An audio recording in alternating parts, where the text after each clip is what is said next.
Hola amigos del Facebook, donde quiera que se encuentren, espero que estén bien. El día de hoy, como siempre, vamos a discutir la parashá semanal. La parashá semanal del libro de Bereshit, que significa el comienzo, que es Génesis. El último capítulo o la última porción del libro de Bereshit. Cuando Jacob ya se encuentra en Egipto, ya está con Joseph y está con sus hijos. Entonces, en esta porción semanal vamos a descubrir demasiados secretos. Jacob se está despidiendo ya de su familia, pero al propio tiempo se está despidiendo de todos y está dándoles los últimos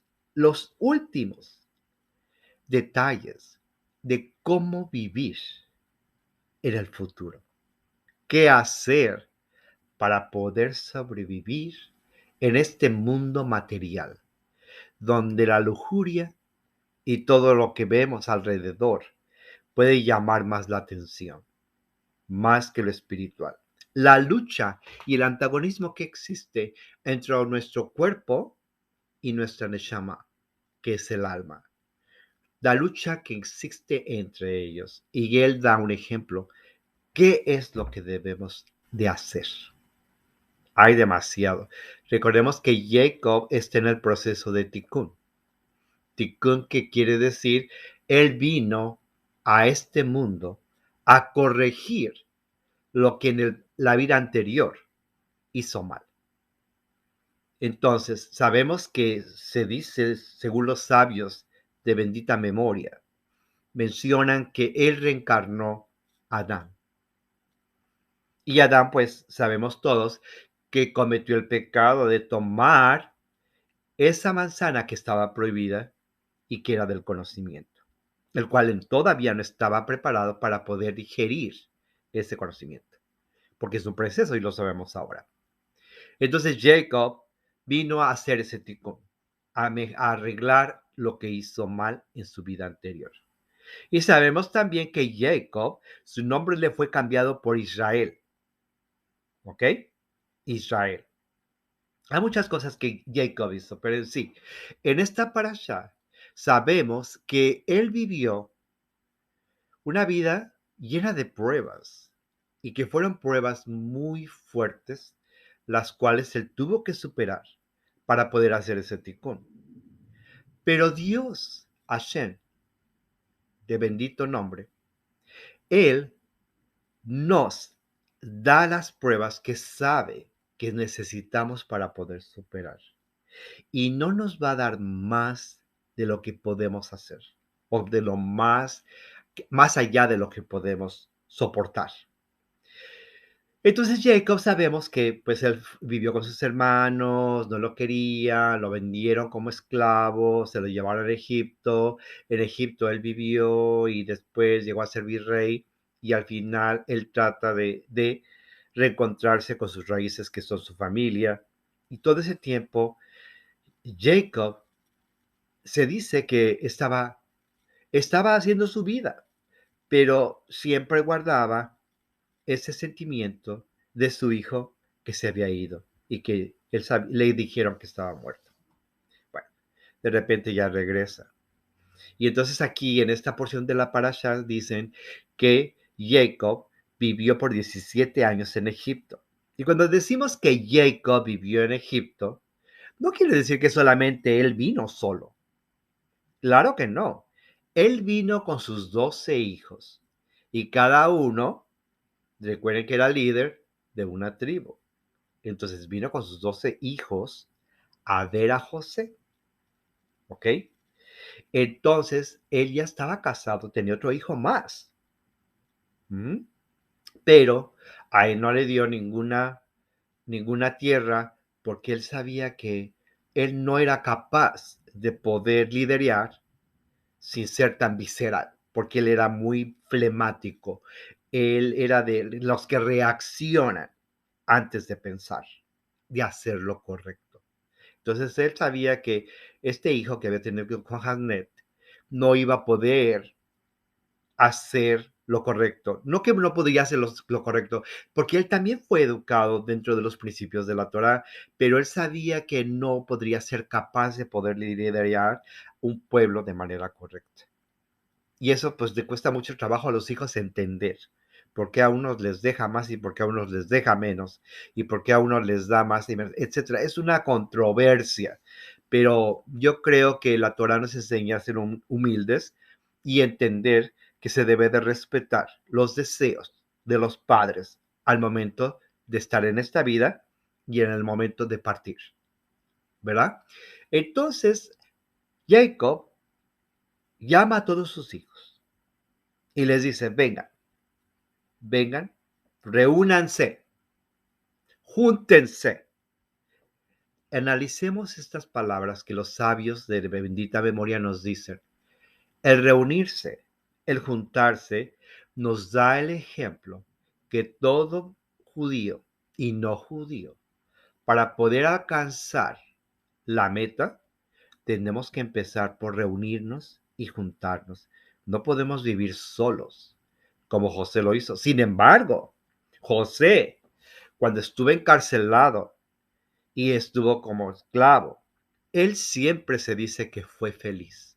Porque esta vida a eso venimos, a ser felices. ¿Quién dijo que Hashem, de bendito nombre, nos mandó aquí a sufrir? No, Él nos mandó a este mundo para ser probados. Y se dice también que nosotros pedimos venir. Él no nos mandó, como diciendo, ay, vete. No, nosotros le pedimos venir para probarle que somos capaces de tener emuná, nuestra fe ferviente hacia Él, y que íbamos a seguir el camino de recto que nos lleva hacia Él. Entonces, Jacob, Israel, llama a sus hijos para darles una verajá, que es una verajá, una bendición, ¿verdad? Esa bendición que les va a dar, también les va a asignar una porción de tierra, donde ellos podrán irse con su tribu a vivir, ¿verdad? Y entonces Jacob les da la verajá y al mismo tiempo les da la tierra. Pero aquí hay algo que los sadik o los sabios de bendita memoria nos dicen que es muy importante lo que él les dice a sus hijos en este momento, que empuñen la espada y el arco. Y entonces los sadik o los sabios de bendita memoria dicen, ¿por qué les está diciendo que empuñen la espada y luego el arco? Cuando sabemos que en las guerras lo primero que se usa son el arco y la flecha, porque está el enemigo, está lejos, ¿verdad? Y la espada se usa cuando ya están cerca. ¿Y por qué les dice él primero la espada y luego el arco? Entonces los sabios de bendita memoria dicen, porque tenemos que nosotros, primero que nada, luchar con todo aquello que está alrededor de nosotros, que es lo material. Y empezando porque hay una guerra antagónica entre el alma y el cuerpo. El alma representa nuestra neshama, que es lo espiritual, y el cuerpo representa lo material, lo que se queda aquí, lo que nos sirve. Entonces, hay una lucha antagónica entre el alma y el cuerpo, porque el alma está como presa dentro de este cuerpo.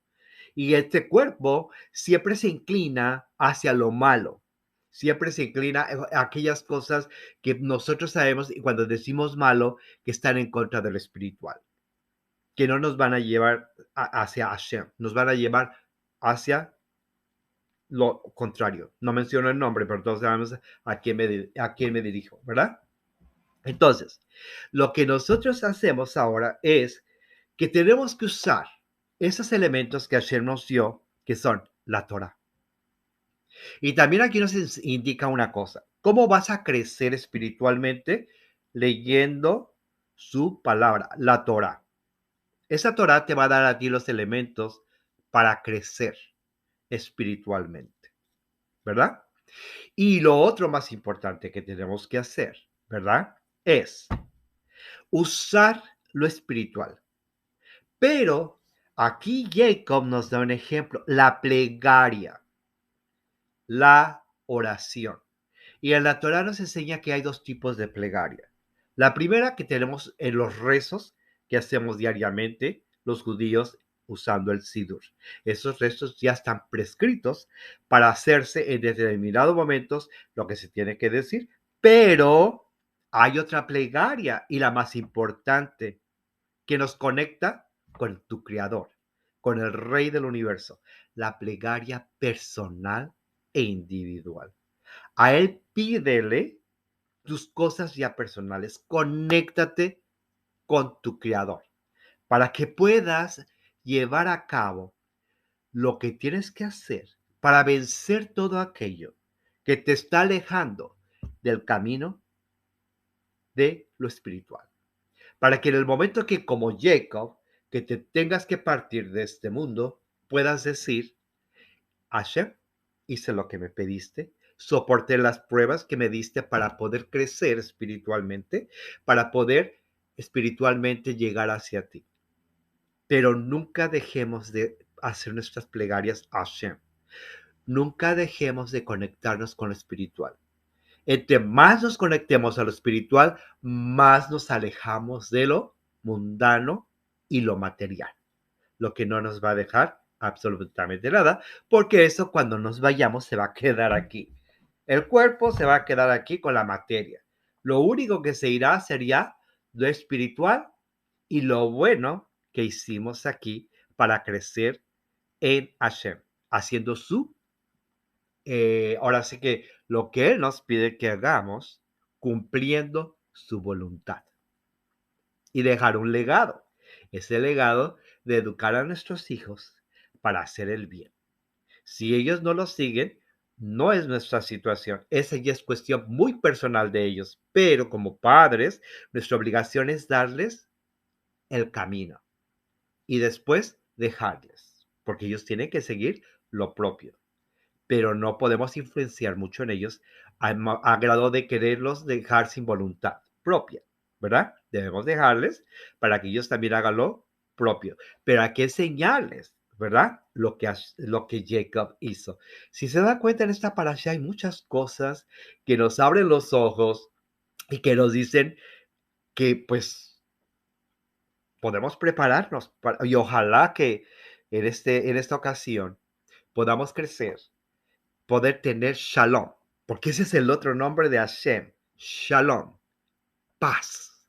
¿Cómo se da la paz? Para poder ser feliz, porque Él quiere que seamos felices, pero para que tengamos shalom, para poder tener shalom conectados con nuestro Creador, es a través de la plegaria y de nuestras acciones. Y esperamos que todo esto pueda ya confirmar y asegurar la llegada de nuestro Mesías y que se pueda crear el templo que nos hace falta para poder seguir haciendo la voluntad de Hashem y ojalá que pueda pasar pronto y que lo podamos ver todos los que estamos aquí. Y les agradezco mucho por su atención. Espero que esta parasha les sirva y nos estaremos viendo en la siguiente, donde ya empezaremos con el nuevo libro, Shemot, Éxodo.